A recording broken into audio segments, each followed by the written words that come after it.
ఇంట్లో 5గురు పిల్లలుంటే సందడి సందడిగా ఉంటుంది. ఈ 5గురు పిల్లల్లో ఎవరు ఎక్కువ అల్లరి చేసేవాళ్ళు? అంత అల్లరి లేదండి. కొంచెం ఈయనే అల్లరి.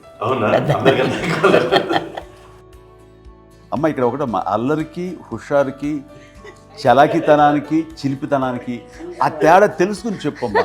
అల్లరంటే ఇప్పుడు నా ఇమేజ్ ఏమైపోద్ది, అల్లరంటే అల్లరుడా అని. నేనేమో చాలా రావుడు మంచి బాలుడు అనేలాగా నా ఇమేజ్ ఇది. నేను అలాగే చెప్తుండేవాడిని. నా ఉద్దేశం అదే.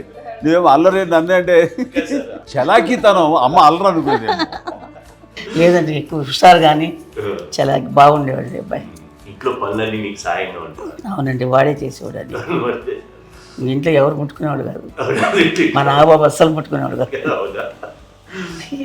అన్నిటికీ నాకు ఆయన సహాయమే పాపం. నాన్న ఆయన ఉద్యోగం వెళ్ళిపోయారు.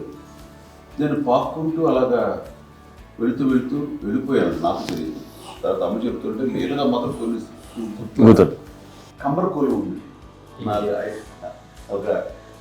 ఒక అది పెట్టి అది వెళ్ళి కూర్చోతా ఏడుస్తున్నాను రోడ్డు మీద. అయ్యేసరికి వాళ్ళు 3 years సో నన్ను వాళ్ళు తీసుకెళ్ళి వాడు కంబర్లో కూర్చోబెట్టాడు. ఇక్కడికి ఏడుస్తాను, ఎవరి పిల్లడో తెలియదు వాళ్ళకి.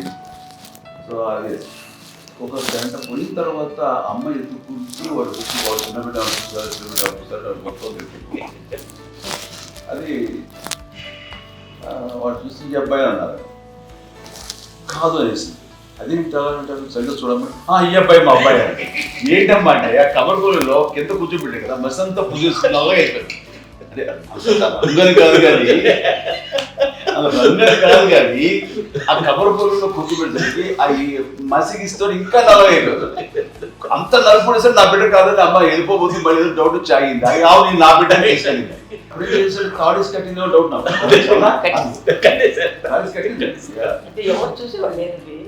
అమ్మేమో అల్లరి అనుకునేదండి. నాకేమో చిన్ననాటి మహాభారతంలో కృష్ణుడి క్యారెక్టర్ అనుకుంటాను.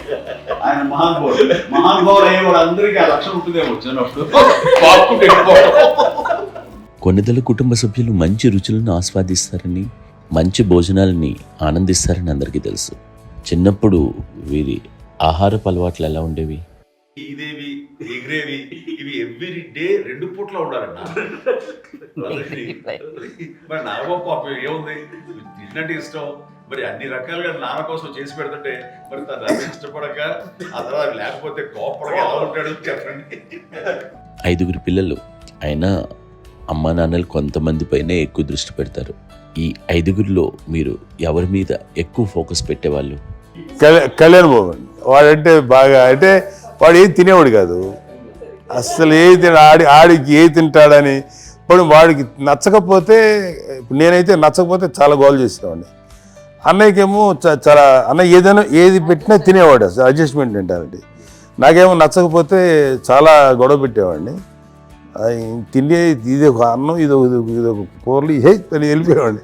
అమ్మకు అమ్మతో తింటే నాకు వెజిటేరియన్ ఎలర్జీ ఉండేది, అంటే చిరాకు అనమాట. కళ్యాణ్ బాబు ఏంటంటే తనకి ఇష్టమైన ఫుడ్ ఉంటే తింటాడు సైలెంట్గా, బాగలేకపోతే సైలెంట్గా వెళ్ళిపోతాడు. అమ్మకి ఏమంటారండి, వదిలేమో తన తింటాడు. అటు నిశ్శబ్దంగా నిరసన ప్రకటించేవాడు. దాంతో వాడి గురించి చాలా ప్రొటెక్టివ్గా చూసుకునేది అమ్మ. పైగా చిన్నప్పటి నుంచి కొంచెం వాడు వీక్గా ఉండేవాడు, అంత బలమైన ఇది కాదు. దాని తర్వాత కొంచెం అందుకని అమ్మ వాడిని స్పెషల్గా చూసుకునేది. వాడు స్పెషల్ కిడ్ అయ్యాడు ఇంట్లో. మీ అమ్మగారు మీ అక్క చెల్లెళ్ళకి ఇచ్చిన సలహా ఏంటి? అంటే ఇండిపెండెంట్గా ఉన్నాం కదా అమ్మ, ఎవరిని డిపెండ్ అవ్వద్దు, నీ పిల్లలు నువ్వే జాగ్రత్తగా నేర్చుకో, ఎవరినైనా చేయకు, ఇండిపెండెంట్గా పెట్టద్దు అని ఆవిడ మాకు బాగా ఎప్పుడు ఎక్కువ చెప్తుండేది. నాకు కొంచెం టఫ్ టైమ్స్లో కూడా ఆమె నీ పాటు నువ్వే ఉండాలి, ఎవరి దగ్గర ఉండదు, ఎవరింట్లో ఉండదు, మా దగ్గర కూడా ఉండదు, నీ ఇద్దరు బిడ్డలు పెట్టుకుని నువ్వే ఉండాలి. అది కష్టం కదండి అట్లా చెప్పడం. చెప్పారు చాలా తక్కువ, బట్ నాకు అదే ఇచ్చే ధైర్యం. ఇండిపెండెంట్గా అట్లా ఒకరి దగ్గర ఉంటే నీ గౌరవం తగ్గిపోతుంది, ఎక్కడ ఉండదు. అది చాలా నాకు చాలా ఇన్స్పైరింగ్ ఉండేది అమ్మ మాటలు. అది ఇప్పుడు కూడా అది చాలా హ్యాపీగా అనిపిస్తుంది అని చెప్పింది. అంతే కదా, ఇప్పుడు మనకు ఏదైనా రోగాలు వస్తే వేసేస్తాం, దాన్ని మనమే. బట్ తగ్గించేవాళ్ళు, కన్సర్న్ చూపించే డాక్టర్స్ ఒట్టుపక్కల పిత్తలు కింద ఉండొచ్చు, కానీ పోరాడాల్సింది మనమే.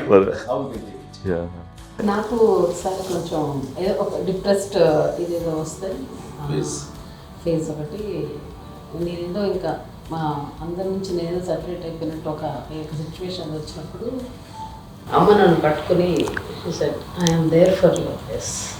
ఎవరు నో అన్నా ఎస్ అన్న ఫ్రెండ్స్ కానీ ఎవరైనా సరే ఎప్పుడు కూడా అలోన్గా మటుకు అనుకోకు, నేను నాని.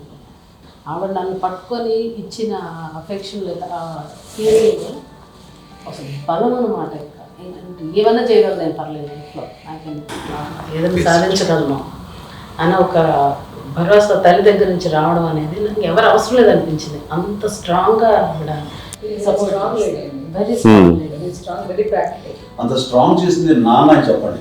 మా పిల్లల విషయంలో మేము కూడా మేబీ అంత స్ట్రాంగ్ కాదేమో, సెన్సిటివ్గా ఉంటాం, కానీ అమ్మ మటుకు చాలా స్ట్రాంగ్గా ఉండి మమ్మల్ని కఠినంగా ఇలాగే ఉండాల్సింది, ఇలా ఉండండి అప్పుడే మీరు నేర్చుకుంటారు. ఇక్కడ అమ్మ పాజిటివ్నెస్ గురించి ఇంకో మాట చెప్పాలి.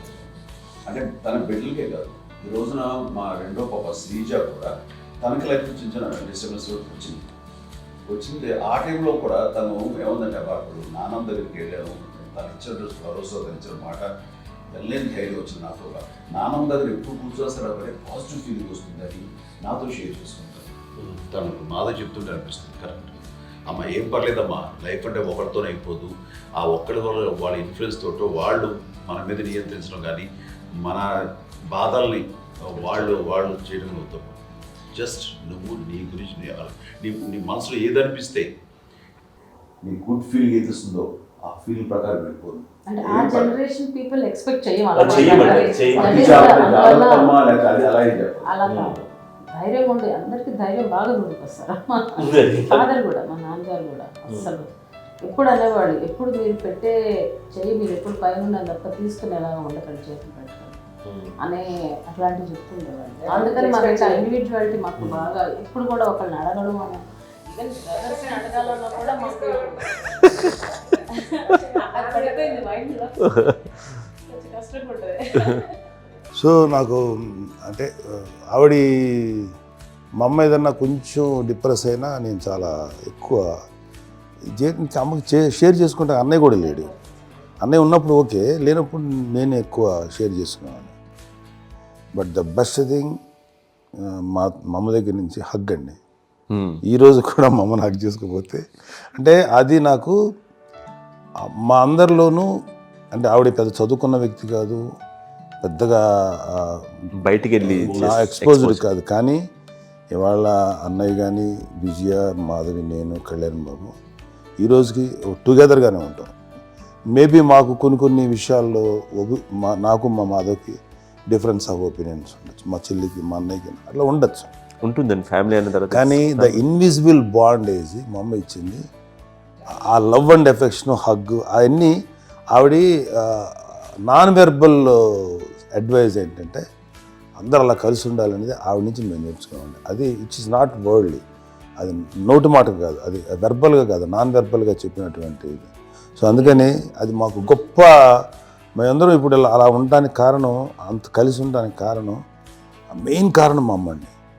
అది సో అందరూ ఉండాలనేది మా అమ్మ అడ్వైస్. ఇప్పుడు కూడా నేను ఎప్పుడైనా ఏదైనా ఫీల్ అయినా, అన్నయ్య ఫీల్ అయినా, లేదు నాన్న అట్లా వదుకు, ఇట్లా ఉండండి, ఇట్లా ఉండి ఇప్పటికీ చెప్తుంది. మేము ఎవరైనా ఎప్పుడైనా మా చెల్లితో గొడవపడ్డా అనుకోండి, నేను అట్లా అనకరా అని ఎట్లాగా అంటే ఏమో లేదులేమ్మా ఏదో అన్నాను కానీ ఫీల్ అవ్వకమ్మా, మేమందరం కలిసి ఆవిడని అసలు టెన్షన్ పెట్టవండి మేము.